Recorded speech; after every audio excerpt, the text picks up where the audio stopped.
Hello friends, welcome back to my channel. তো আজকে কোনো ব্লগ ভিডিও দিচ্ছি না, আজকে দেবো একটা রেসিপির ভিডিও। পমফ্রেট মাছের ঝাল কী করে করে সেই ভিডিও তোমাদের সাথে শেয়ার করবো। আমি যেভাবে করি সেভাবেই তোমাদেরকে দেখাবো। তো চলো তোমরা দেখতে থাকো। তো দেখো, পমফ্রেট মাছগুলোকে সুন্দর করে কেটে নিয়েছি। তো এবার নুন হলুদ মাখিয়ে নেব। দেখো কত সুন্দর করে কেটে নিয়েছি। এবার নুন দিয়ে দিলাম, এবার হলুদ দিয়ে দেবো, দিয়ে মাখিয়ে নেব। তো পমফ্রেট মাছের ঝাল করব। এই মাছটা খুবই নরম হয়, আর এক কাঁটার মাছ, এর কাঁটাগুলোও খুব নরম, খুব সুন্দর খেতে লাগে। তো বাচ্চাদেরও তুমি খাওয়াতে পারো অনায়াসে। তো নুন হলুদ মাখিয়ে নিলাম। এবার কী কী মশলা লাগে তোমাদেরকে দেখিয়ে দিই। আমি এখানে কাঁচা লঙ্কা নিয়েছি, টমেটো, ধনেপাতা, হলুদ, লঙ্কা, নুন, আদা রসুন বাটা, পোস্ত বাটা, আর সর্ষের তেল আর জল। এই কটাই উপকরণ আমাদের লাগবে। তো গ্যাস জ্বালিয়ে নিয়েছি, কড়া বসিয়ে দিয়েছি। এবার কড়াতে সর্ষের তেল দিয়ে দিলাম। সরষের তেলটা একটু গরম হতে সময় লাগবে। তো গরম হয়ে ধোঁয়া উঠছে, দেখলে যেমন ধোঁয়া উঠছে। তো এবার মাছগুলো একটা একটা করে দিয়ে দেবে। কাঁচা তেলে মাছ দিতে যাবে না, তাহলে মাছগুলো একেই নরম, এমনিতেই চামড়া হয়, আর ওই ছাল উঠে যাবে। তো দেখো দিয়ে দিলাম, তিনটে তিনটে করে ভাজবো। 6 পিস মাছ আছে, একসঙ্গে ভাজতে যাবো না, তাহলে সব ঘেঁটে ঘন্ট হয়ে যাবে। তো দেখো মাছগুলো এক পিস করে হয়ে গেছে, ভালো করে ভেজে নিচ্ছি। তো ওই পিঠটা হয়ে গেলে অন্য পিঠটা আবার ভেজে নিতে হবে। তো দেখো ভাজা ভাজা হয়ে এসছে, এবার উল্টে নিচ্ছি। দেখো তাও ছাল কামড়ে ধরেছে, এত গরম তেলেও দিয়েছি তাও। তো আস্তে আস্তে করে মাছগুলোকে উল্টে নিচ্ছি। দেখো আস্তে আস্তে করে মাছগুলোকে উল্টে নিচ্ছি। এরকম করে সব কটা মাছ ভেজে নেব। তো দেখো মাছগুলো ভেজে নিচ্ছি। এবার মাছগুলো ভাজা ভাজা হয়ে এসেছে, এবার মাছগুলোকে নামিয়ে নেব। একটা একটা করে মাছ নামিয়ে নিচ্ছি। আস্তে আস্তে করে নামাতে হবে, তাড়াহুড়ো করলে মাছগুলো ভেঙে যাবে, খুবই নরম মাছ। তো দেখো মাছগুলোকে তুলে নিচ্ছি। দেখো আমার সব মাছ ভাজা হয়ে গেছে। তো এই কড়াতে একটুখানি সর্ষের তেল দিয়ে দিলাম, দিয়ে এর মধ্যে কাঁচা লঙ্কাগুলো দিয়ে দেব। আগে কাঁচা লঙ্কাগুলো দিলে টেস্টও হয়, আর ঝালটাও অতটা থাকে না, কাঁচা লঙ্কার ঝালটাও চলে যায়। ওই জন্য আগে কাঁচা লঙ্কাগুলো দিয়ে দিলাম, তারপর টমেটো কুচিগুলো দিয়ে দিলাম। এতে আমি কোনো পেঁয়াজ ব্যবহার করব না। তো এবার ভালো করে নেড়ে নিচ্ছি যতক্ষণ না নরম হয়। টমেটোগুলোকে একটু ভাজা ভাজা করতে হবে। তো একটু আমি নুন দিয়ে দিলাম, নুন দিলে হচ্ছে কি তাড়াতাড়ি নরম হয়ে যায় টমেটোটা।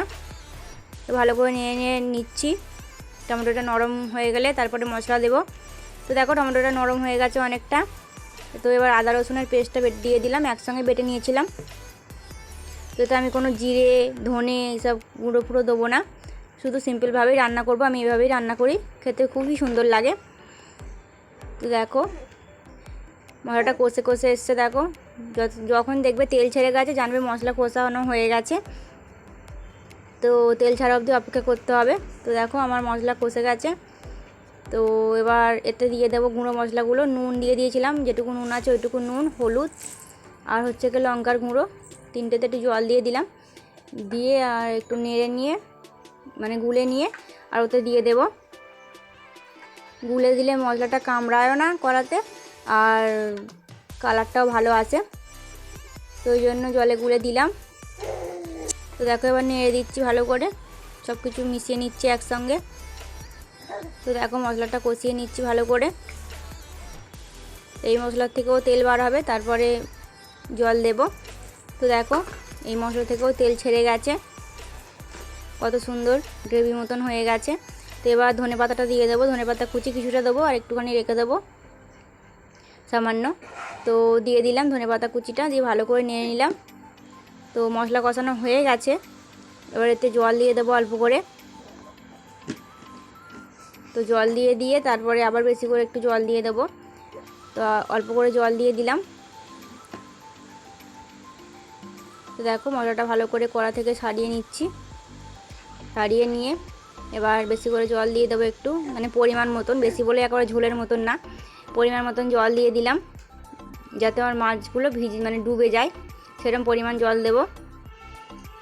তো দেখো জলটা দিয়ে দিয়েছি গ্রেভি মতন। তো জলটা ফুটে এসেছে, জলটা ভালোভাবে ফুটে গেলে মাছগুলো তারপরে দেবো। তো দেখো জলটা ফুটে গেছে, এবার মাছগুলোকে একা একা করে দিয়ে দেবো। তো একটা একটা করে মাছ দিয়ে দিচ্ছি কড়াইয়ের মধ্যে, আস্তে আস্তে দিতে হবে যেন মাছগুলো ভেঙে না যায়। তো দেখো আস্তে আস্তে করে মাছগুলো সব দিয়ে দিচ্ছি, 6 পিস মাছ, এই মাছগুলো একসঙ্গেই দিয়ে দেব। তো দেখো মাছগুলো দিয়ে দিলাম, আবার এক পিঠ হোক, এক পিঠ হয়ে গেলে আর এক পিঠ উল্টে দেবো। বেশি নাড়ানাড়ি করবো না, তাহলে মাছগুলো সব ঘেঁটে চচ্চড়ি হয়ে যাবে। তো কিছুক্ষণ রেখে দিয়েছি, এবার এক পিঠ করে উল্টে নিচ্ছি। সব কটা মাছই এক পিঠ করে উল্টে নেব। তো দেখো উল্টে নিচ্ছি, এরপরে দিয়ে দেবো, পোস্ত বাটাটা দিয়ে দেবো। তো দেখো মাছগুলো আমার সব উল্টানো হয়ে গেছে, গ্রেভিও মরে এসেছে, দেখো শুকনো হয়ে এসেছে। তো এবার এর মধ্যে পোস্ত বাটাটা দিয়ে দেবো। পোস্ত বাটা দিলে টেস্টটা অন্যরকম হয়ে যায়, তোমরা পোস্ত বাটা না দিয়েও এরমভাবেও খেতে পারো, এতেও অনেক স্বাদ লাগে। তো পোস্ত বাটা দিলে গ্রেভিটাও ভালো হয় আর খেতেও খুব সুন্দর লাগে, ওই জন্য পোস্ত বাটাটা দিলাম। দেখো ভালো করে মিশিয়ে নিচ্ছি গ্রেভির সাথে। তো দেখো সব মাছগুলোর সাথে গ্রেভিগুলোর সাথে ভালো করে সব মিশিয়ে নিচ্ছি। কালারটা অতটা বোঝা যাচ্ছে না, কিন্তু কালারটা খুব সুন্দর এসেছিলো। তো দেখো হয়ে এসেছে আমার। তো এরপর দিয়ে একটুখানি ধনেপাতা কুচিটা দিয়ে দেব। ধনেপাতা কুচি দেওয়া হয়ে গেছে, এবার এর মধ্যে একটুখানি সরষের তেল দিয়ে দেব অল্প করে। সরষের তেলও দিয়ে দিয়েছি, এবার একটু নেড়ে নেব, নেড়ে নিলে নামিয়ে নেব। তো সরষের তেল দেওয়া হয়ে গেছে, একটু হালকা করে নাড়িয়ে নিয়েছি, এবার নামিয়ে নেব। তো একটা একটা করে মাছ তুলে নিচ্ছি। দেখো মাছগুলো গোটাই আছে, ভেঙে যায়নি, বেশি নাড়ানাড়ি করলে ভেঙে যেত। তো আমি এরকমভাবে সব মাছগুলোকে তুলে নিচ্ছি। তো দেখো আমার রেসিপি কমপ্লিট হয়ে গেছে। তো ওপর দিয়ে একটু ধনেপাতা কুচি ছড়িয়ে দিলাম, আর দেখতেও দেখো কত সুন্দর লাগছে। তো রেসিপিটা কেমন লাগলো অবশ্যই তোমরা কমেন্ট করে জানিও। তো আজকের মতন টাটা, দেখা হচ্ছে নতুন কোনো ব্লগে।